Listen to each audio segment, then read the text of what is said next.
Hey everybody, welcome back to the continuing Top 100 Albums of All Time. My name is Chris Yee, and yes, this is the Dice Tower board game channel, but we're just doing a short little jaunt here, like I said in the previous section, if you're watching these as they go up.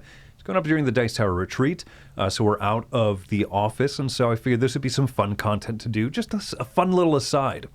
In my last 20 albums, you saw stuff going from like folk music to jazz and everything, as well as some good classic rock and some heavy metal. And we are going to be starting off this section. This has maybe a little bit more of the like kind of rock stuff that you might expect from me if you happen to know my tastes, and you're going to see some of that reflected here very quickly. But still, a nice little variety of things. So we're going to start off my number 80 album, classic old one.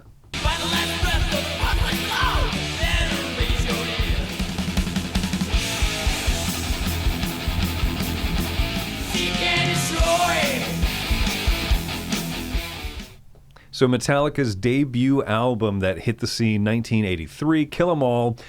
Thrash metal was kind of born right at the start of the 80s with a lot of bands like Anthrax, Metallica, Megadeth, and Slayer.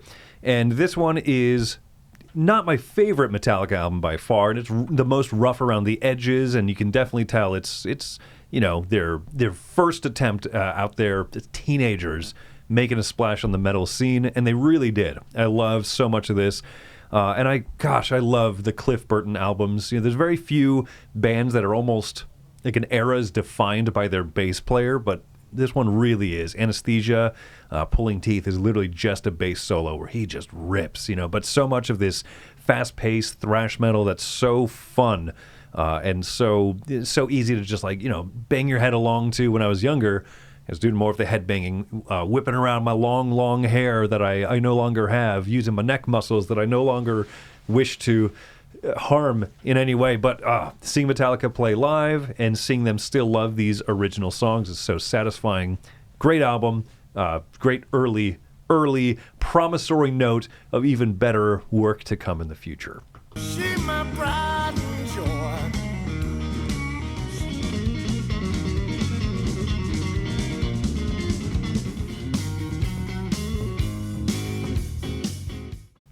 So blues over here with some Stevie Ray Vaughan. Stevie Ray Vaughan is a wonderful guitar player.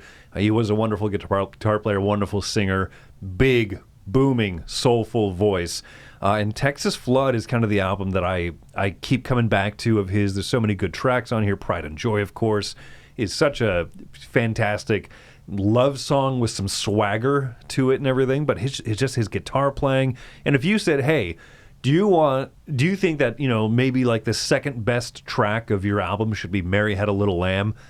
I would probably say no, maybe strategically that's not a good choice, but it really worked out. And there's plenty of great Rude Mood and a couple of other songs in here I really enjoy, but man, I forget, I use the word swagger to describe him. Yeah, Mary Had a Little Lamb with a lot of soul. This is a great, wonderful album I love listening to. So yeah, number 79, Texas Flood, Stevie Ray Vaughan.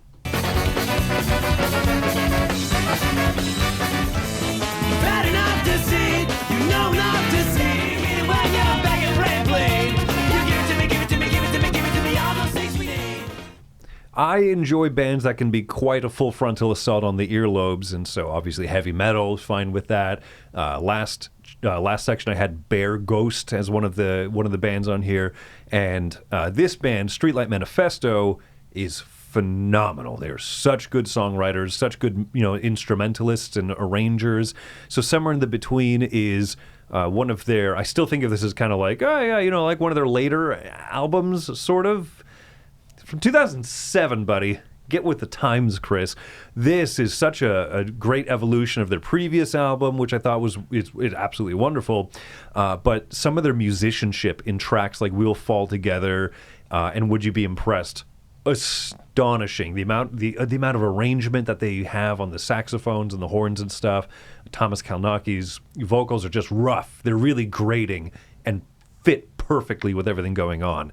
This is another one of those groups that's a little bit of like that ADD manifested, all kind of a lot of stuff kind of happening at the same time. But the melodies, the counter melodies, the contrapunctal arrangements of the group are so impressive. You can tell that every one of these guys are musicians through and through, from the bass to the baritone sax to the trumpets and stuff. I mean, everyone in this group is phenomenal at what they do, and this is an incredibly well-written album. If you want some ska music, it is ska, right, in so many sense of the word, that is like steps and leagues above the rest of ska music out there.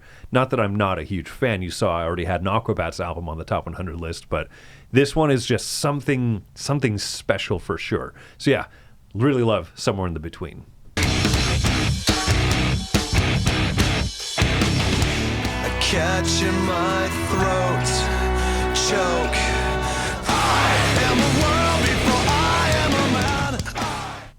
I am a big fan of Slipknot. I, in middle school, listened to like their first album and in Iowa, kind of as they were like coming out and stuff. And I was like, oh, this is cool, edgy kind of stuff, right? And I still have a soft spot for some of those tracks, but they were not, in a lot of ways, there were many tracks, especially off the first album. They're not like great pieces of music per se. But I think Volume 3, their third album, shockingly so, is just this great maturation point of their sound and their identity as a band, and breaking out of that kind of early new metal stuff while still having like, you know, the DJs and the sampling and stuff going on in a 9-piece metal band, and really leaning into their strengths. There's a couple of sillier tracks on here still, but I mean, just some really, really great stuff, and it breaks into the musicianship. The two parts of Vermilion, one of them being an acoustic, more sedate sound that no one was expecting, and then the other one being this more aggressive, but still having this higher degree of musicality to it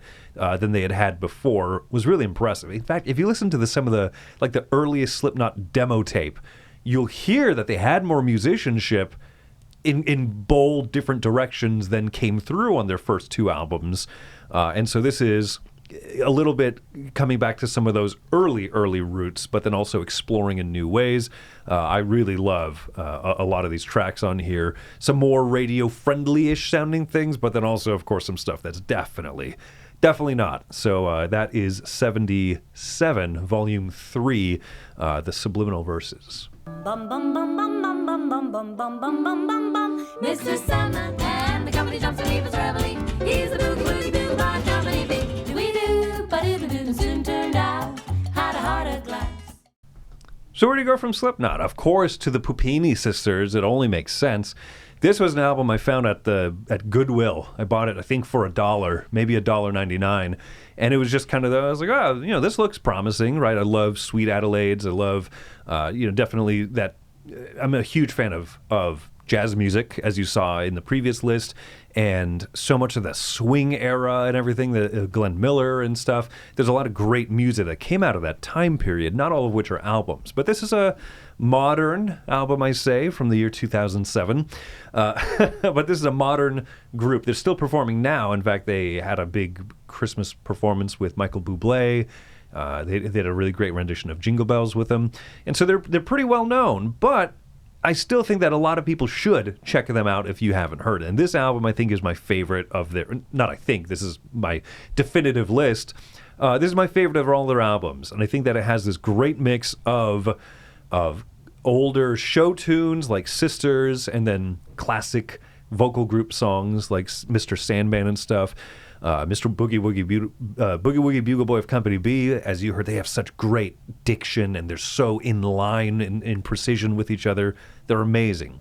But then they do things like covers of I Will Survive and A Heart of Glass, more contemporary music. I say, yes, I am aware of what I'm saying when I say contemporary.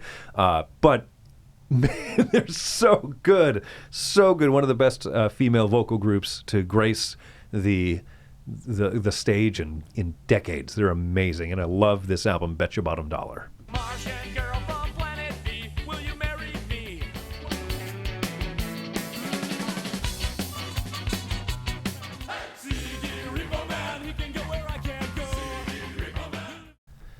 Contemporary music, like 1995's The Return of the Aquabats. The Aquabats' first album, called The Return of the Aquabats. I love it. I love it so much. This is early, and you can even hear from the little sample sizzle reel thing that the volume's quieter, the recording is a little rougher around the edges, but my goodness, they came out the gate swinging with classic songs that I still love and think about, like CD Repo Man, right? You lend your CDs out to people, and they promise they'll bring it back to you, but they don't. So who do you call? The CD Repo Man. That's great. They've always had this creativity of coming up with like ridiculous characters and just that personality of theirs of being the Aquabats. It's so great. Martian Girl from Planet V, Ska Robot Army, Idiot Box. Still one of my favorite songs. It just, I think some of these tracks were re-recorded in later albums in a better mix, which is great. But I still love the original debut album, The Return of the Aquabats. Let it be, let it be, let it be. Get back. I am trying to pull up Let It Be on Spotify here. And it is a little bit harder to find. There's so many versions and renditions. There's also the version called Let It Be Naked, which was a simplified, stripped down arrangement of it, which was a little bit closer to, if I remember correctly, Paul's original envisionment, or maybe John's original envisionment, before they kind of made it more of a bombastic album. And in many ways, the album is better served for it, but I also love listening back to it and hearing the original guitar solo on Let It Be and just hearing these different versions of it. So cool. Big fan of the Beatles, big fan of what they were doing, especially in the later period of their work. There's kind of like three periods I think of with Beatles music. Early rock and roll stuff, love it. The middle period was some of their more experimental, and then their late period, which was still pushing boundaries and going in cool ways. But their songwriting was just so much more elevated and more focused than in their kind of like that transitional period, so to speak. I'm not saying this with any degree of authority or clarity, just kind of speaking in generalities. But man, Across the Universe is a beautiful, beautiful song, and so is Let It Be. But man, there's a lot of great tracks on here. The Long and Winding Road is one of those that is filled out with the whole orchestral arrangement and everything. And ending with just classic kind of feeling, get back, JoJo. Man, Let It Be is great, and that's why it's at 74.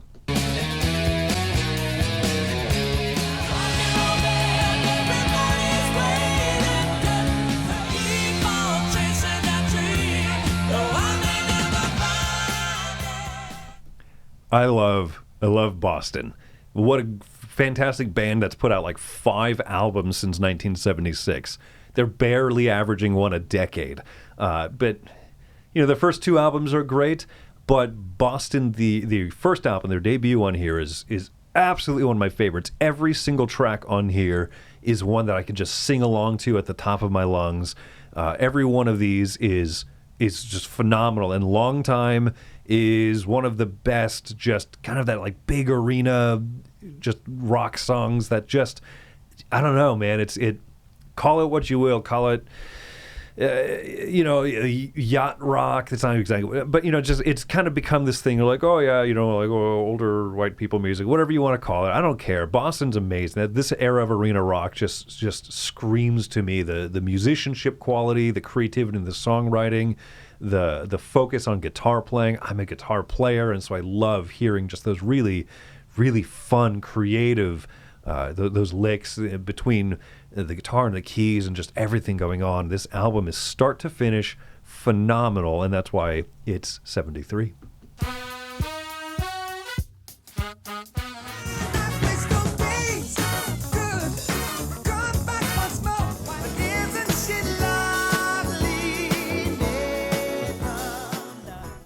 Songs of the Key of Life by Stevie Wonder is a phenomenal double album. Just one of those that it's so nice to put on.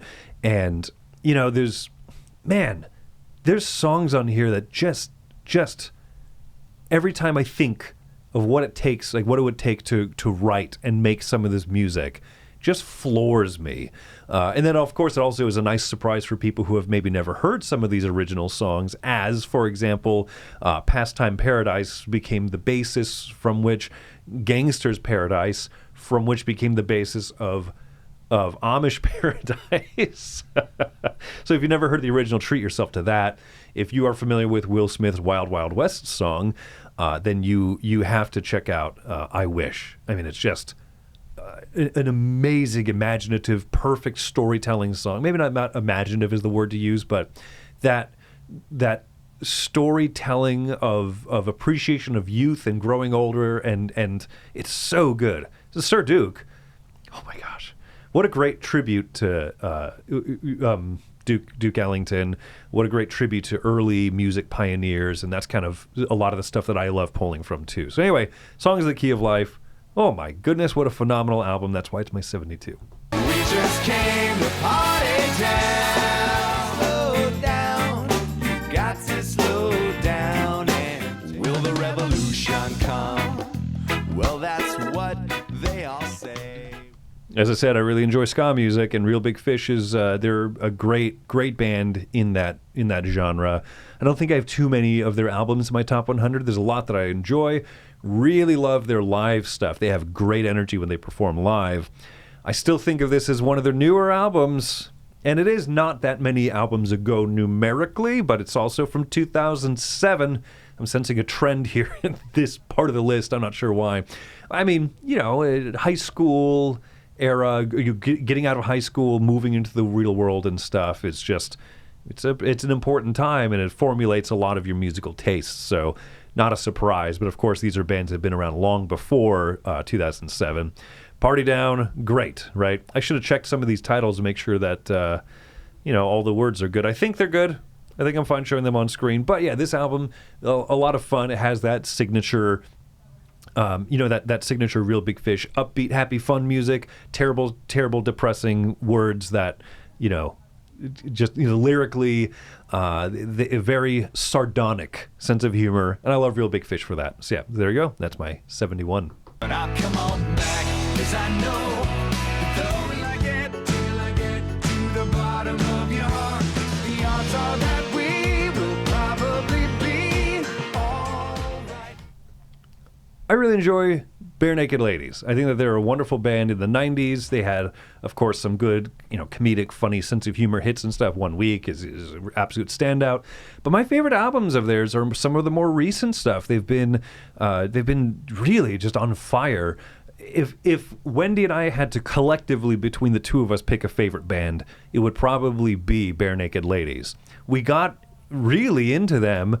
We had the opportunity to see them in concert. We're like, yeah, we like their stuff. And so we listened through this album here, Grinning Streak.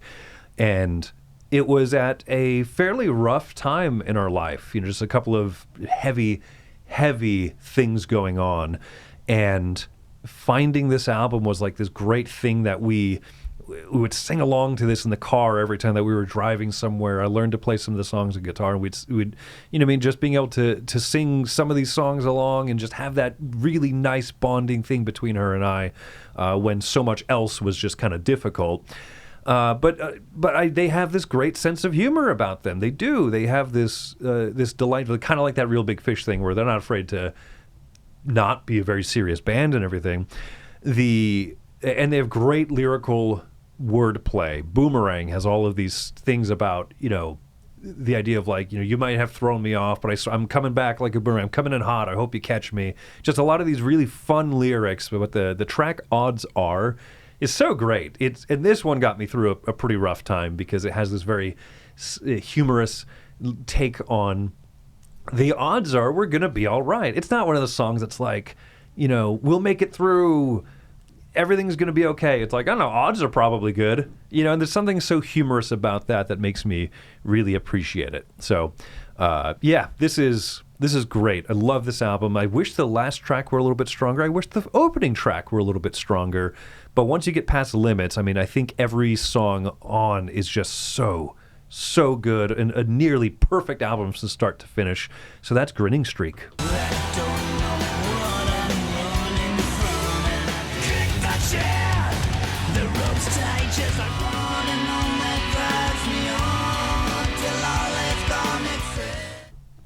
2004's The System Has Failed by Megadeth.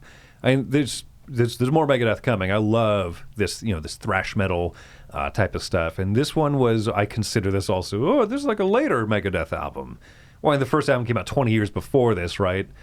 And it's been, oh my gosh, this is almost half a Megadeth career ago. Oh my gosh, this is like the halfway point. And you know what? They're still kicking it and making great music. They announced that they're going to have a final album and a farewell tour. I've gotten the chance to see Megadeth live twice, and they're phenomenal. This one, for being an album from the 2000s, still retains so much of that good feel. And the progression of Dave Mustaine as a lyricist is impressive. Listen to tracks like Of Mice and Men, that really has something to say as opposed to his early stuff like The Mechanics. And even Hangar 18 is not like lyrical genius or anything like that, but there's a lot of good stuff on here. And I really like this album, Of Mice and Men, being this kind of look back on youth and youthfulness and stuff. And that was, like I said, half a career ago. That's unbelievable. So anyway, number 69, The System Has Failed by Megadeth.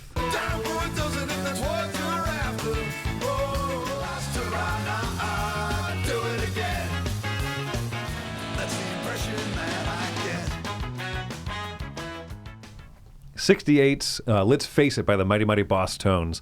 Great ska band. I mean, just absolutely, it's one of the most quintessential 90s ska bands out there. I love what the Bosstones do, and this has a bunch of great tracks right from start to finish.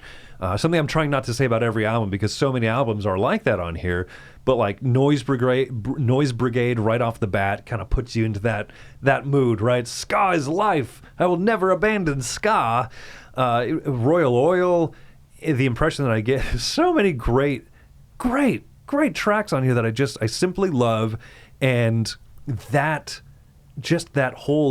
image, that ideal, that tone that penetrates right through, and you know that you're listening to a really good ska album as soon as you start Let's Face It.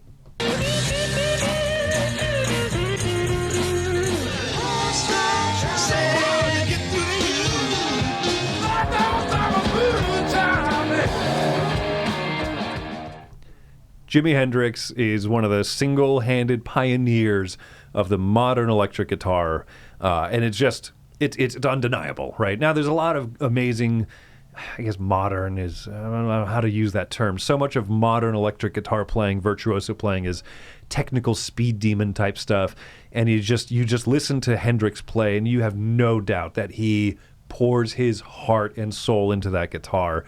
This album, man, what an album. So many classics that came from it, and so many great tracks that even if you're not listening for the big standout tracks like Voodoo Child and Good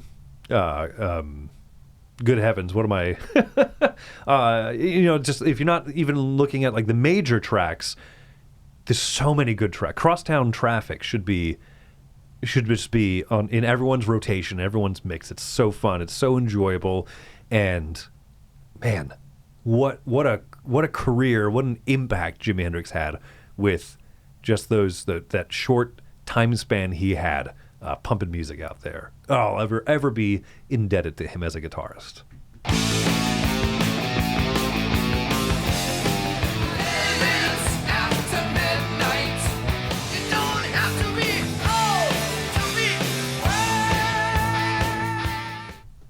Judas Priest is a great band, right? And they took this weird turn after British Steel. British Steel is this like 70s, like the end of the 70s. I know it says 1980, right? But it's like that 70s British invasion kind of, heavy metal work. And then the albums after this, they turned into this whole other band. It's bananas, and they're great. But this is my favorite album of theirs. Just they have, of course, a good metal sensibility to them, but tracks like Breaking the Law just have so much attitude, and I really love You Don't Have to Be Old to Be Wise. Just there's something great about that. There's something about that like young, no man, like it's so punk, it's so metal, it's so just that like that raising up against authority type of thing that I really love about this scene of music. Of course, much wisdom does come with age, but also there are wise people beyond their years. And so, gosh, what a great, phenomenal album the whole way through. Love this one.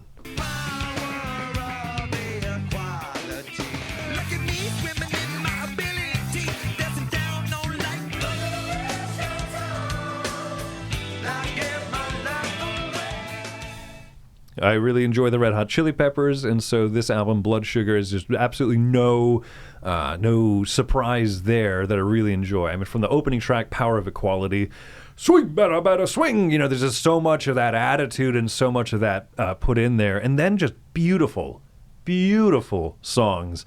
Just that mix they have of funky punk. They started as kind of this like, we're a punk band that also plays funk music, and also just gonna write some of the most beautiful piece of music out there, like Under the Bridge and Breaking the Girl. But then you also have tracks like Give It Away, just phenomenal, wild stuff. I love this album, and I love so much what the Red Hot Chili Peppers do. Something in her style that shows it, darling. It's been a long, cold road. You're gonna carry that way. Abbey Road is a beautiful send-off for the Beatles. It's funny, right? Because I think, if memory serves, this is the last recorded album of the Beatles, but Let It Be actually was distributed last. But Abbey Road, I mean, starting off with Come Together, cool, weird song. Anyone who makes fun of Ringo's drumming, yeah, Ringo is the drummer of the Beatles, right? But when you listen to tracks like Come Together, it really highlights his just weird creativity and ability to just make great music, along with John, Paul, and George. George Harrison was known for basically being able to write like 2 songs per Beatles album, and Something is just gorgeous, just beautiful, to the point that Frank Sinatra said it's one of the most lovely songs that John Lennon and Paul McCartney ever wrote. Much, I'm sure, to George Harrison's chagrin. But and then there's like goofy tracks like Maxwell's Silver Hammer, right? But when you really come down to that last part of the tracks where they just really lead one right into the other, it becomes more apparent. Like, oh, this album has this whole sense of direction to it. Not only does it have great tracks, but it is a great album. And so, yeah, that is why it is I'm just making sure. Yeah, 64. Man, Abbey Road. Like breathing in sulfur. Go dig your graves. Then fill your mouth with all the money you will save. My smile was taken long ago. If I can change, I hope I never know. Both, not both. There's a little more Beatles to come, but yeah, 2 Beatles albums in the same section, and then 2 Slipknot albums in the same section here. I love this. This is the last album where they had the original 9-member lineup. Not original if you go back to the demo tape, but like from the first album through here.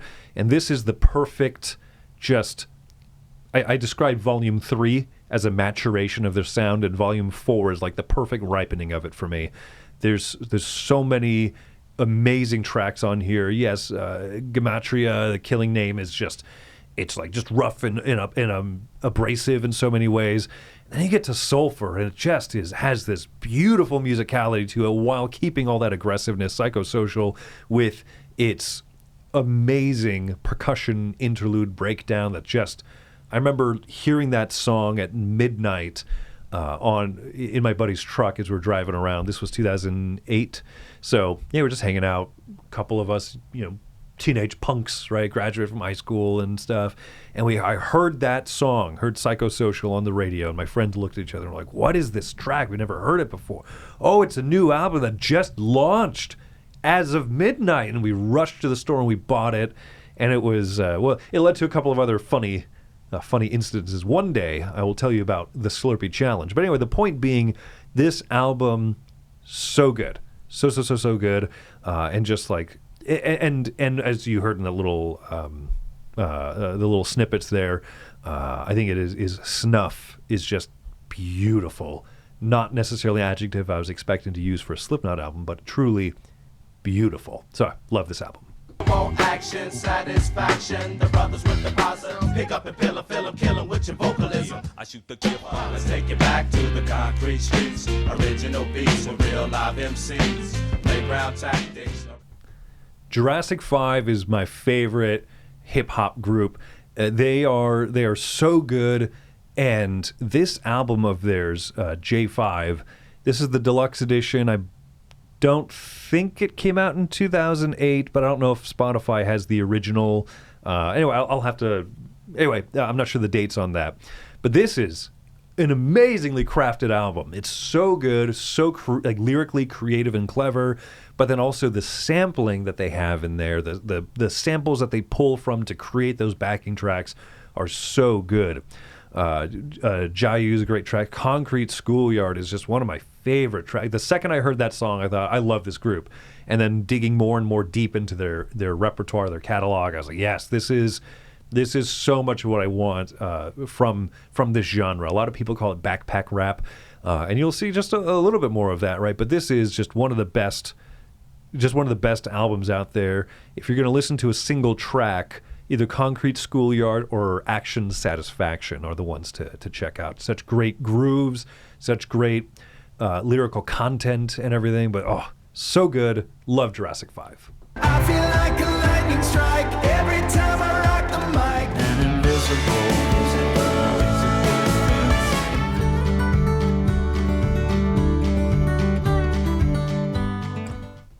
I started at 70 talking about Barenaked Ladies' Grinning streak, and as an album that was just really meaningful to Wendy and myself. And Fake Nudes is their follow-up album to that in 2017, and love this one so much.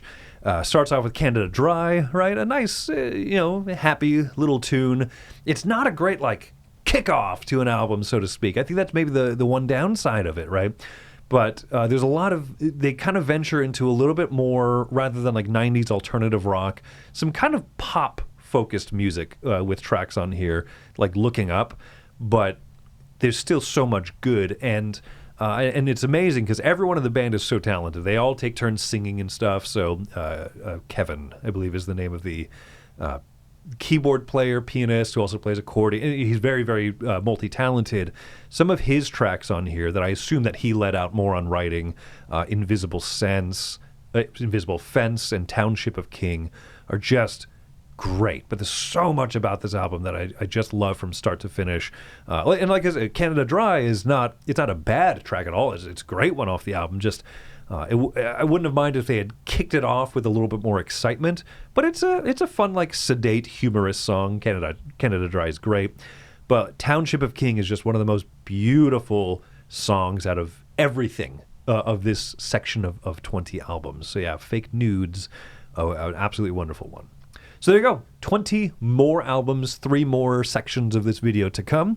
Hope that you're all enjoying it. Hope you're watching it. Let me know if you have interest in I don't know, any particular thing off of this, or if you've, like I said, especially if you discover an album worth listening to because of a recommendation of mine, I definitely want to hear what y'all think of that. So I have an outro prepared this episode. I'm ready to go. And I'm going to do it. I'm going to leave. I got to go. Cool. All right. Thanks, everyone, for watching. My name is Chris Yee. I just hit a chair trying to wave goodbye to you. That's the sacrifices I'm willing to make. My hand hurts now. Bye.